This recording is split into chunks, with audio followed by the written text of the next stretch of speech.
Favourite serials இனி டிவிக்கு முன்பே சன் நெக்ஸ்ட் ஆப்ல ஜாலியா எல்லாருக்கும் முன்னாடியே பாருங்க. இப்பவே சன் நெக்ஸ்ட் ஆப்பை டவுன்லோட் பண்ணி சப்ஸ்கிரைப் பண்ணுங்க. ஆமா சாமி, கீழே உட்காந்து சாப்பிடணும். என்ன குருசாமி டக்குன்னு கட்சி மாறிட்டீங்க? அப்படி இல்லை சாமி, நானே மறந்து போயிட்டேன். என் தங்கச்சி சாமி ஞாபகப்படுத்திருச்சு சாமி. குருசாமி எல்லாம் மறக்கலாமா ஜி? என்ன சாமிஜி நீங்க? சாமி மறதில என்ன இருக்கு சாமி? சாமி இதை செஞ்சு கூட அதை செஞ்சு கூடன்னு நம்ம கடவுள்கிட்ட எவ்வளவோ கேட்குறோம் சாமி. அந்த கடவுள் சாமியே திடீர்னு மறந்து போகுது. நம்மளாம் சாதாரண மனுஷங்க சாமி. ஓகே, சாதாரண மனுஷன் சாமி. சாமி மாலை விட்டாலும் நக்கலை விடாது சாமி. போங்க சாமி. சாமி சாமி உட்கார்ந்து சாப்பிடுங்க. சாமி இல்ல சாமி, அப்புறம் பாத்துக்கலாம். நீங்க உட்காருங்க. இல்ல சாமி இருக்கட்டும். கண்ணி சாமி சொல்றேன் கேட்கணும், புரியுதா? வந்து உட்காருங்க சாமி. ஆகட்டும் சாமி, வரேன் சாமி. உட்காருங்க. மரியாதையா உட்கார்ந்து சாப்பிடுங்க சாமி. ஓகே, தண்ணி தெளிச்சுக்கோங்க. சாப்பிடலாமா? தெளிச்சுக்கோங்க.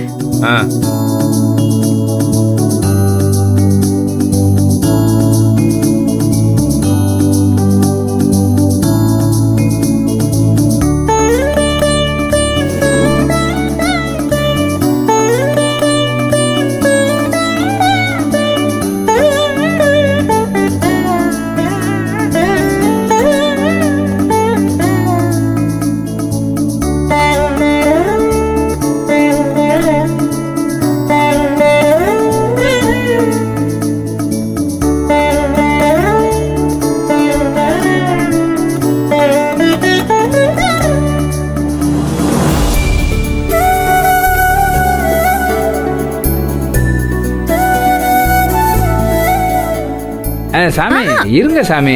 என்ன? முதல்ல முருகனுக்கு நன்றி சொல்லிட்டு அப்புறம் சாப்பிடணும் சாமி. என்ன? ஓகே. அப்பா முருகா, பழனி ஆண்டவனுக்கு அரோகரா, திருச்செந்தூர் ஆண்டவனுக்கு அரோகரா, திருப்பரங்குன்ற ஆண்டவனுக்கு, அரோகரா, தோரமலை ஆண்டவா, யான பண்டிதா, அப்பா முருகா, அரோகரா, இந்த பிள்ளைகளுக்கு சாப்பாடு கொடுத்தது ரொம்ப நன்றி முருகா. சாப்பிடுங்க சாமி. கல்யாணசாமி, மாலை போட்டா பச்சை தண்ணியில தான் குளிக்கணும், செருப்பு போட்டு நடக்க கூடாது, நான்வெஜ் சாப்பிட கூடாது, வீட்டுக்குள்ள செருப்பு போடக்கூடாது, தரையில உட்கார்ந்து தான் சாப்பிடணுமா? இவ்ளோ கண்டிஷன்ஸ் இருக்கா சாமி? எனக்கே இதெல்லாம் இப்பதான் தெரியுது. கன்னிச்சாமி இன்னும் நிறைய இருக்கு சாமி. இன்னும் நிறைய இருக்கா? ஆமா சாமி. அப்ப வேண்டாம், நீங்க சாப்பிடுங்க.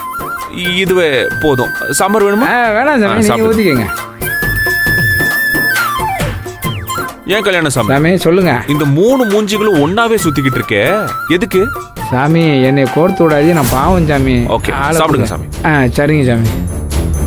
டேய் கல்யாணம், பசிக்குது, டிஃபன் எடுத்து வை. சாமி ஏன் சாமி ஒரு புடி உடைச்சு ஹலோ, ஷார்ப் யாருன்னு காட்டுறேன். சாப்பாடு வேணும்னா 3 பேரும் வந்து கீழே உட்காருங்க.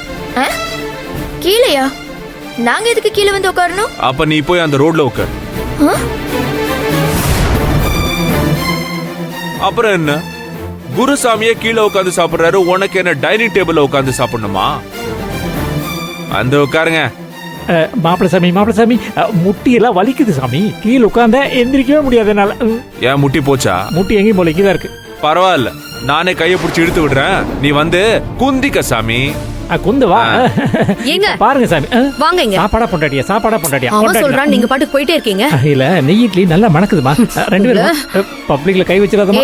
அப்பாடா, நாங்க கீழே எல்லாம் உட்கார முடியாது. நீ மாலை போட்டிருக்க, அதனால கீழே உட்கார்ந்திருக்க. எங்களுக்கு என்ன தலையெழுத்தா?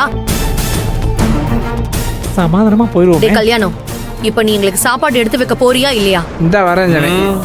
கட்டை போட்டானே. எதுக்கு சாமி அடிக்கடி எந்திரிச்சுக்கிட்டே இருக்கீங்க? மரியாதையா உட்காந்து சாப்பிடுங்க சாமி.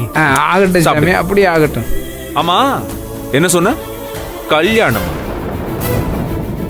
நான் ஆல்ரெடி தெளிவா சொல்லிருக்கேன், ஒழுங்கா மரியாதையா கல்யாண சாமின்னு கூப்பிட்டு பழகுன்னு.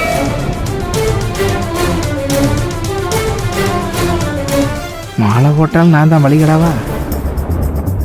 இதுக்கப்புறமும் இந்த மாதிரி பேரை சொல்லி கூப்பிட்டுக்கிட்டு இருக்கேன்னா அப்புறம் இந்த சாமி போட்டுக்கிற மாலைக்கு என்ன மரியாதை, அந்த சாமிக்கு என்ன மரியாதை?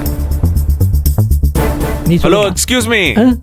ஒழுங்கு மரியாதையா கல்யாணத்தை இனிமே சாமின்னு தான் கூப்பிடணும். அப்படிலாம் ஒண்ணும் கூப்பிட முடியாது. அப்போ சாப்பாடுலாம் ஒண்ணும் கிடையாது. கிளம்பு கிளம்பு கிளம்பு. கிளம்பு கிளம்பு. அவுட். இப்படி பேசுறான் பாரு.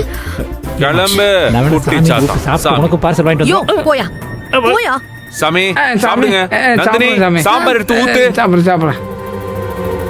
ஊத்துங்க சாமி. என்ன அங்க பாக்குறீங்க? சாமி இங்க தானே இருக்கேன். சாமி தான் பார்க்கணும். புரியுதா? அட சாப்பிடுங்க சாமி. சரிங்க சாமி.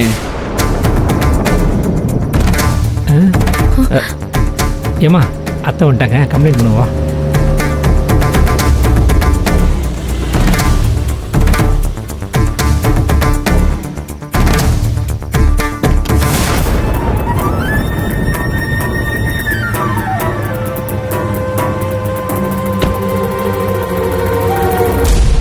என்னடி ஏன் இப்படி வாசல்ல நின்னுட்டு இருக்கீங்க? நீங்க வருவீங்கன்னு தான் அத்தை. இன்னும் ரோடுக்கு போகாம இருக்குமேன்னு சந்தோஷப்பட்டுக்கோங்கம்மா. என்னடி டயலாக்லாம் பேசிட்டு இருக்க? என்ன பிரச்சனை? அத்தை மற்ற பிரச்சனை எல்லாம் விடுங்க அத்தை. வயிறு பசிக்குது, சாப்பிடலான்னு போனா இந்த வீட்டில் அதுக்கு முடியல. ஏன் என்னாச்சு? உங்களுக்கு வயித்துல ஏதாவது பிரச்சனையா? ஐயோ அத்தை, நான் நல்லா சாப்பிடுவேன் அத்தை. என் வயிற்றுல ஒன்றும் பிரச்சனை இல்லை. உங்க வயிற்றுல ஒருத்தன் பிறந்தானே, உங்க புள்ள சூர்யா, நம்ம மாப்பிள்ள சாமி, அவர் தான் பிரச்சனை. மா அவன் என்ன சொன்னான் தெரியுமா? இனிமே நாங்க யாரும் அவங்களுக்கு முன்னாடி சாப்பிட கூடாதான். அவங்க எல்லாம் சாப்பிட்டு முடிச்சதுக்கு அப்புறம் தான் நாங்க சாப்பிடணுமா. சாப்பிடலான்னு போய் உட்கார போனா அப்பா அடிச்சு துரத்தி விட்டுட்டாங்க. யார் அப்படி பண்ணது? வேற யாரு? சூர்யாதாமா. ஆமா அத்தை. முன்னால போங்க அத்தை, நான் கடைசியா வர்றேன். நல்லா எடுத்து சாப்பிடு. கல்யாணம்.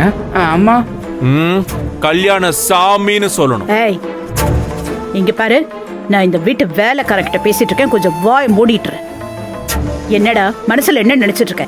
பசங்க வந்து சாப்பாடு கேட்டா போட மாட்டேன்னு சொன்னியாமே, நீ சாப்பிட்டதுக்கு அப்புறம் தான் கொடுப்பேன்னு சொன்னியாமே, என்ன திமிரா? இல்லை சாமி. ஏய் கல்யாணம், அப்படி சொன்னதுனால தான் நாங்க இவ்வளவு நேரம் சாப்பிடாம பசியோட நின்னுட்டு இருக்கோம். மீட்டு ஏய் நீ சாப்பிடு, சாப்பிடாம போ, எக்கேட கெட்டு போ, எனக்கு அதை பத்தி கவலை இல்ல. ஆனா ஏன் பொண்ணுங்க பசின்னு வந்து சாப்பாடு கேட்கும் போது நீ போட்டுதான் ஆகணும். ஏன்னா அதுக்குதான் உனக்கு சம்பளம் கொடுக்கறேன், இந்த வீட்டுல வேலைக்கே வச்சிருக்கேன். நீ ஆடுற ஆட்டத்துக்குலாம் நாங்க ஆடிட்டு இருக்க முடியாது. சுந்தரவள்ளி, என்ன பேசிட்டு இருக்க நீ? நானும் பொறுமையா கொஞ்சமாச்சும் பெரிய மனுஷ மாதிரி பேசுவேன்னு பார்த்தா நீ இப்படி பேசிட்டு இருக்க. சாமிக்காக மலைக்கு மாலை போட்டு விரதம் இருக்காங்க. அவங்க பூஜை முடிஞ்சோம்னே சாப்பிட்டாகணும். அவங்கள போய் சாப்பாடு போடுங்கன்னு சொன்னா எப்படி போடுவாங்க? உங்களுக்கு வேணா எடுத்து போட்டு சாப்பிட வேண்டியதானே? எல்லாம் ரெடியா தானே இருக்கு. என்ன நாங்களே போய் எடுத்து போட்டு சாப்பிடணுமா? ஏன் எடுத்து போட்டு சாப்பிடுறதுல என்ன தப்பு? மா பாருங்கம்மா, பெத்த பொண்ணு பார்த்து கொஞ்சம் கூட கவலையப்படாம பேசுறாரு. என்னது கவலைப்படாம பேசிட்டு இருக்கனா? உனக்கு பசிச்சா நீ எடுத்து போட்டு சாப்பிட வேண்டியதானே? உன்னை யார் தடுத்தா? இருங்க இருங்க, நீங்க பேசுறது கொஞ்சம் கூட சரியில்லை. என்ன என்ன சொல்லிட்டு இருக்கீங்க? இப்போ இன்னைக்கு சாப்பாடு எடுத்து போட்டு சாப்பிடுங்கன்னு சொல்லுவீங்க, நாளைக்கு பாத்திரம் தேய்ங்கன்னு சொல்லுவீங்க, துணி துவைங்கன்னு சொல்லுவீங்க, அப்புறம் எல்லா வேலையும் நாம செஞ்சுட்டோம்னா அப்புறம் நம்ம வீட்டுல வேலைக்காரங்க எதுக்கு? இல்ல வேலைக்காரங்க செய்யற வேலையெல்லாம் நாமளே செஞ்சோம்னா அப்புறம் அவங்களுக்கு நமக்கு வித்தியாசம் இல்ல.